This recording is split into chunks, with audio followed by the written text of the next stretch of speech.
And I am live. Hey guys, how you doing? It's been a while. Just to give you an update, because Bradley and I haven't done a show together in a while, and I haven't heard from him. So he might be dead. I don't know. But in any event, one of the things that I'd like to do is pick up Helen Hine Basket again and start creating more content. And today, for the first time ever, I am going live stream, and we are going to talk about lots of things. But I'd like to have a quick chat about the World Cup. We've also got the UFC 250 event tonight, uh, and then anything geopolitics. So feel free to join the chat. And yeah, happy to have you here. So the first thing I'd like to show, I want to talk a little bit about the human cockfighting matches that are happening tonight at the White House. What a fucking embarrassment that is. However, I am quite the UFC fan. I I go all the way back to 1993, the very first one. I remember a buddy of mine. We were still in high school, and he phoned me up and he said, "Do you want to come watch the UFC event tonight?" And I had no clue what he was talking about. So I went on down, and he had the pay per view, and it was the first time ever for everyone, right? And we sat down and we watched it, and I've been hooked ever since. I've been a fan of UFC ever since, through all the various ownership groups and iterations of it, all the various stars. So tonight looks pretty good. Let me just whip up the card here. Here's the card for tonight. And if you're not a UFC fan, if you are a UFC fan, you're looking at this card and you're saying, wow, this is an awesome card. Even if you're not a UFC fan, I highly encourage you to try to check out the pay per view tonight if you can, because I think just the spectacle of it all being at the White House is worth watching. But I'll give you a little overview of some of these fights if I can.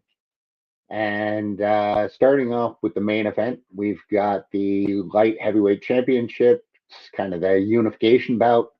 Ilya Chukchura versus Justin Gaethje. This is going to be a great fight.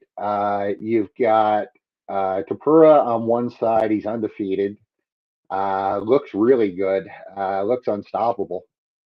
And then on the other side, you've got Justin Gaethje, future Hall of Famer, absolute warrior. Like you have to knock him out or rip his arm off to make him submit.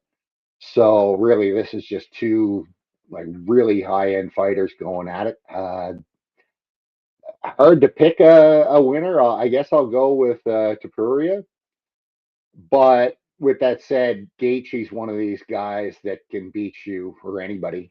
So it wouldn't surprise me at all if he won as well. So really looking forward to the main event.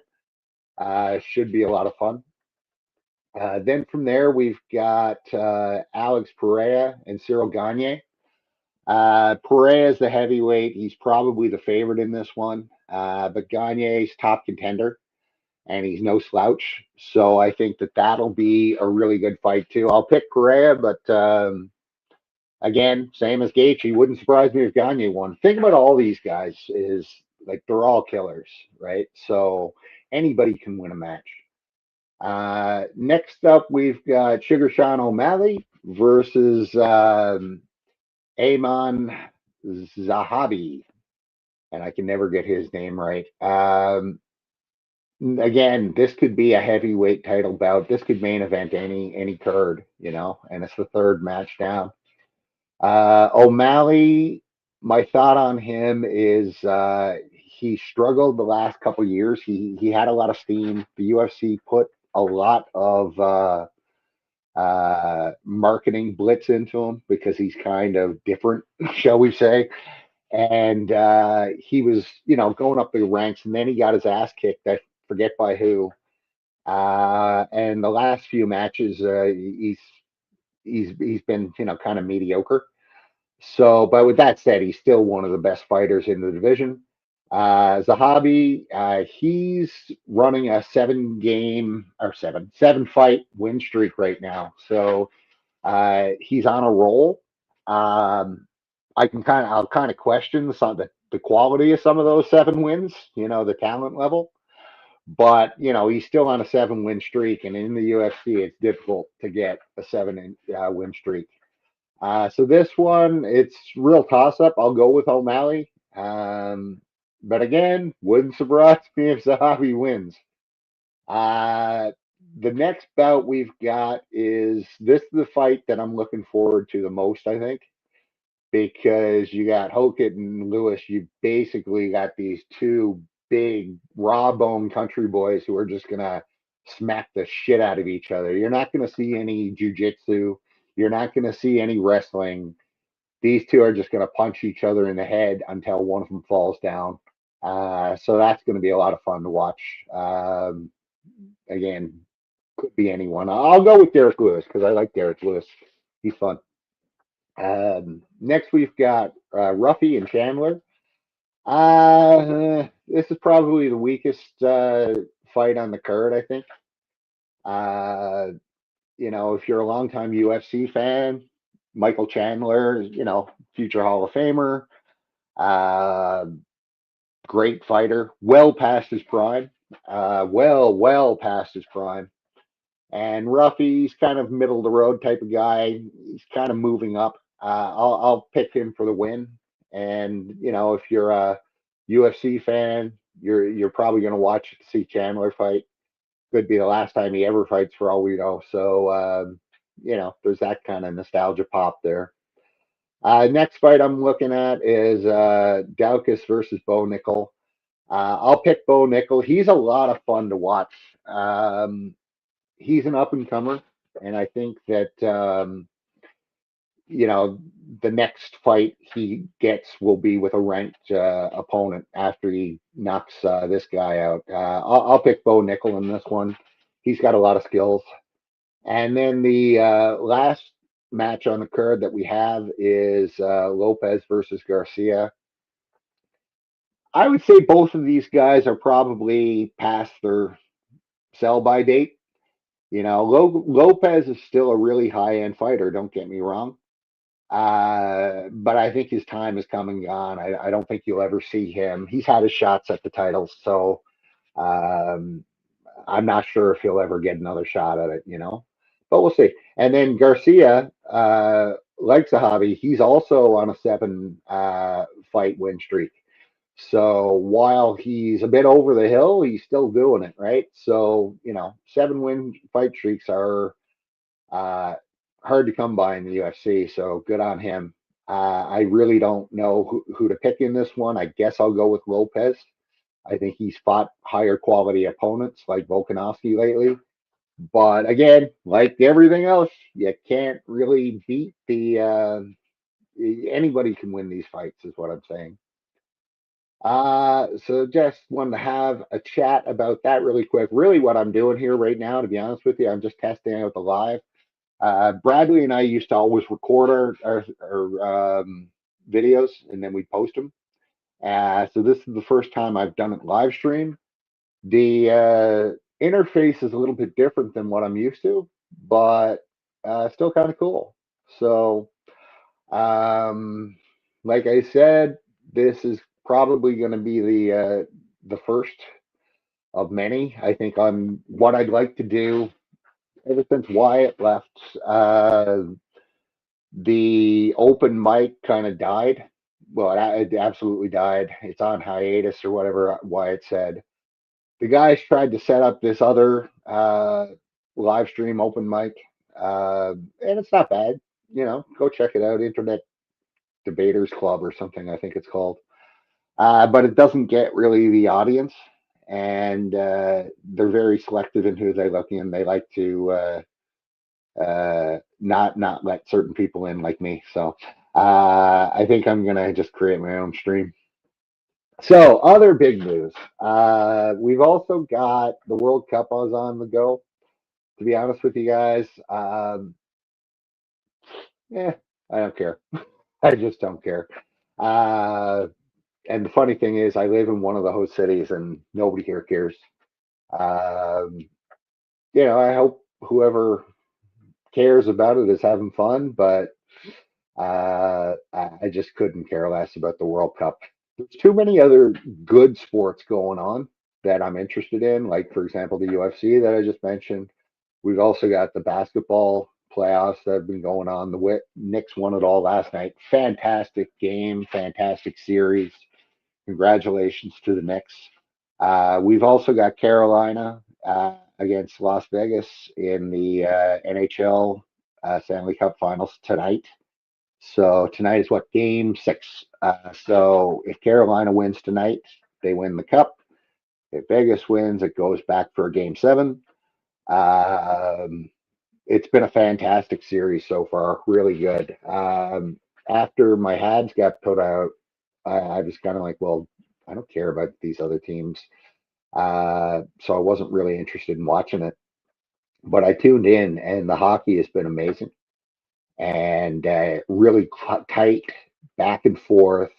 Lots of goals, lots of hits. Like it's just been a fantastic series.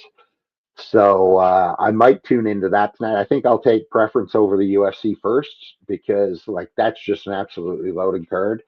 But unfortunately for Carolina and Vegas, they're also playing tonight. Maybe I need to figure out how to get one of those picture in pictures. What else to chat about? I mean, not a whole lot. Like I said, this is really just testing out my live stream abilities and see how it all works. But if it does work well, then I'll refine it and I'll schedule like an open mic. And I think also as I get more back into, I should say, posting content here, because I think the last time Bradley and I did one was maybe in January. So I'd like to get back on the horse and look for some topics to post and comment on. So I hope to be doing that soon too. It's really just getting the motivation to get back into it, because I'm now retired, as I've mentioned before. I think on the last stream, and so yeah, the last several months have just been really relaxing. You know, uh, I haven't been up to much, and that's kind of nice. I started work. I shit you not. I started work when I was 12 years old. I actually had 2 jobs when I was 12 years old, and pretty much had a job straight up until like a few months ago. Uh, so I've been working now for a long, long time with various things. And I think it's just time to chill out and do what I want to do as opposed to what I have to do. So I've got enough money and investments and assets and all that fun stuff. I'm good. I'm good for retirement. So the plan now is to start up my little collectibles shop, and I've been doing that lately. But I haven't really dove into it deep into getting like thousands and thousands of cards posted again because I'm lazy. Um, that takes work. That takes sitting down and taking pictures of cards and posting it and all that stuff. And uh, I like my hammock a lot more these days, to be honest. But I'm trying to get back into that as well. It's just the summer pool, chilling out. It's taking stuff away from my ability to really do anything productive. Other things that I'll pop in since I bothered creating the stream. State of the world. Very quickly, Cole's notes. Iran, U.S. What's left to say, right? Like they're still in this state of waiting for the U.S. I think it keeps waiting for Iran to blink. Iran keeps not blinking, and eventually we're just going to get to the point where um, the U.S. will pull out and go home because that's what happens. That's what they do. So they're not going to get a deal, as Trump says, from Iran, unless it's a deal that Iran is comfortable with. They know that they're in the driver's seat, and they're maintaining progress. Um, Ukraine, Russia, again, what's left to say that hasn't been said a million times over? It looks to me like the Russians are just continuing their slow grind and their slow advance. And that advance seems to be picking up speed and picking up steam in all areas, particularly up north in Sumy. And I think it's just a matter of time before Ukraine is completely out of men and material, and then the Russians will take what they want. Um, I honestly don't know what Russia's waiting for, but you know, they have their way of doing things. The other big thing in the news lately is all of the chaos that's going on over in the UK with all the various attacks. I think that I've been saying this for a long time. If the politicians don't start listening to their people, the people are going to get very, very violent. And the problem over in the UK, they're talking about this being, some sort of race war, culture war. We don't want immigrants. I don't actually think it has to do much with any of that, to be honest. I think it mostly has to do with the fact that people in the UK, their standards of living have been declining pretty rapidly the last several years, right? Particularly since the COVID pandemic. And a lot of people are losing their jobs. A lot of people look at the price of things, and their pound is not taking them as far as they used to. So what do? You blame someone else, right? I mean, history. That's how the Nazis got in power in Germany, right? They blame the Jews, and they basically look for somebody to blame, and everybody was poor because of the hyperinflation going on in Germany in the 1920s and 1930s for that matter. And then you got this guy comes along, starts saying the right things, and next thing you know, he's elected, and next thing you know, he's basically the dictator for life. So it happens quickly. What I see in the UK is a lot of the citizens there, they're looking to lash out, and the immigrant situation there is one that is easy for them to lash out. Not for unjust reasons, by the way. If you got these refugees going around cutting off heads, yeah, I can see where you'd be upset. But I think we need to separate out immigrants versus refugees. You know, uh, the guy who tried to behead the Irish guy, he was a refugee. The guy who stabbed the 17-year-old girl the other day in the neck, he was a refugee. So my big question for the UK government as well as my own, why do we do the refugee process the way they do? And basically, as far as I understand it, I can only speak for where I am, but I'd assume it's the same in the UK and other places. If you immigrate and you do it the legal way, I want to come to the country, immigrate. They do whatever the checks, everything's good. You get into the country, Bob's your uncle. Eventually, you claim you can, look for citizenship. That's the path to citizenship. Then you have the refugees. Refugees, basically, these are the ones who are coming in illegally. Uh, they show up on the border. They basically claim refugee status. Oh, my country, as opposed to whatever. Or, I'm a refugee. I fear for my life. Whatever sob story it could be. As long as you claim that you're a refugee, then what happens is they basically will set you up for as a refugee. So they'll give you a place to live. They'll give you like phone. I think they give you some sort of money and stuff like that, stipend. At least here they do. And then they basically tell you, okay, well, go off, live your life, and your hearing date is X date. And given the backlogs and everything, usually the hearing dates are, it's not uncommon for the hearing dates to be, 2, 3, 4 years into the future.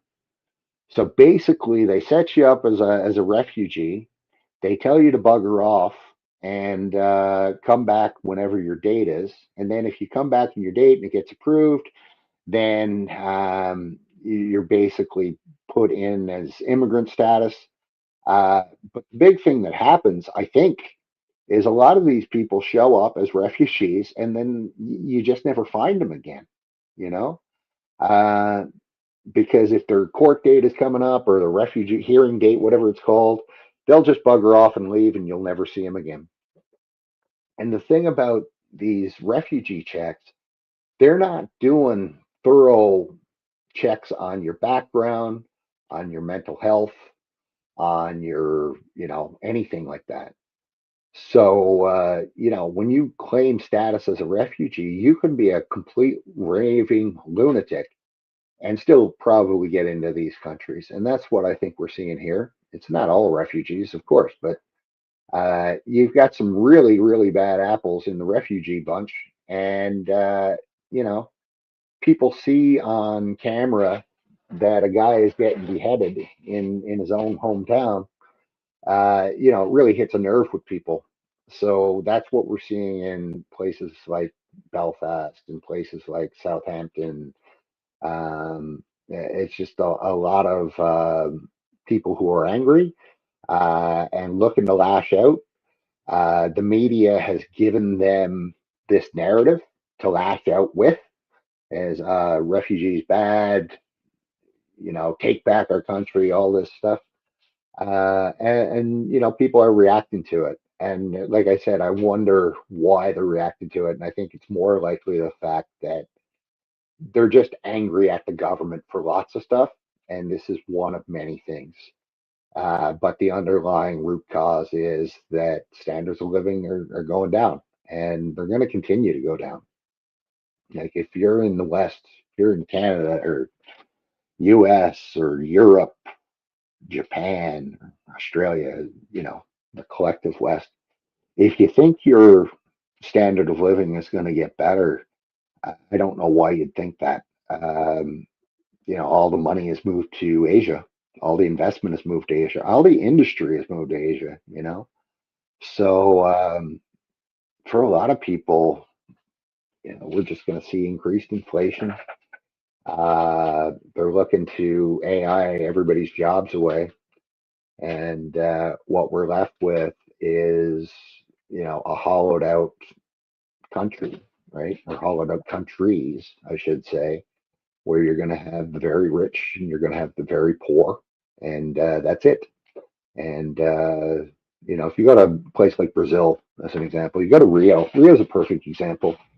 You go to Rio. If you're rich in Rio, you're doing okay. Like it's a good life. If you're poor in Rio, you're poor. And there's no in between there. You've got a very small percentage of the population who are the very rich, and then you've got everybody else. And yeah, I think that's where the collective West is going to head to eventually. It might not be soon, right? It might not be in my lifetime, but you certainly see it happening now. You certainly see the inflation happening at the grocery stores and everything you buy. You certainly you read about the job market and the unemployment numbers. And then you combine that with the government debts, which have, doubled or tripled in most Western countries in the last, say, 15 years, Um, it all equates to just a country or group of countries which have no pull or power or economic weight anymore. A perfect example. So they're meeting at the G7 this week.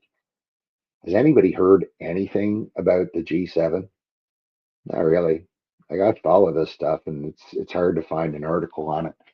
And it used to be, if you go back even like 15, 20 years ago, maybe even 10 years ago, uh, a G7 event was a big deal.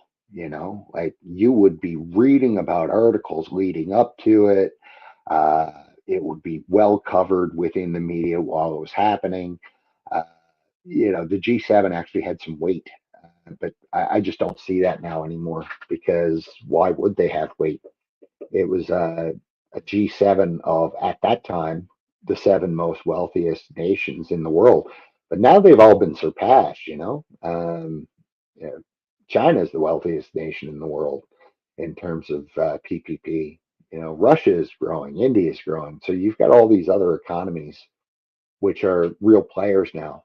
And then you've got, the West. And what have we got? We outsourced everything to those countries. We don't build anything anymore, not like we used to. It's all financialized. Everything is financial services, and that's how our economies have been kept afloat for the last, say, 20 years. Ever since the last recession in '08, it's the economies in the West have been kept afloat because we've got such a financialized system.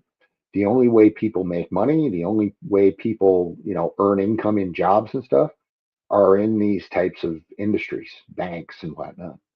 And what do we do with them? We just keep throwing government money at them to keep them afloat. Too big to fail and all that stuff, right? Um, so yeah, we don't actually make anything anymore. And the problem with financial services too, it goes where the money goes, and the money's not here anymore. So it's all like I said, all the money is flowed to China and the uh, the East over in Asia. So your China's, Indonesia's, your Vietnam's. That's where all the investment is happening now. That's where all the companies are really building stuff and earning income from it. That's where their standards of living are rising while ours fall. Uh, what's the answer? Good question. How do you reindustrialize?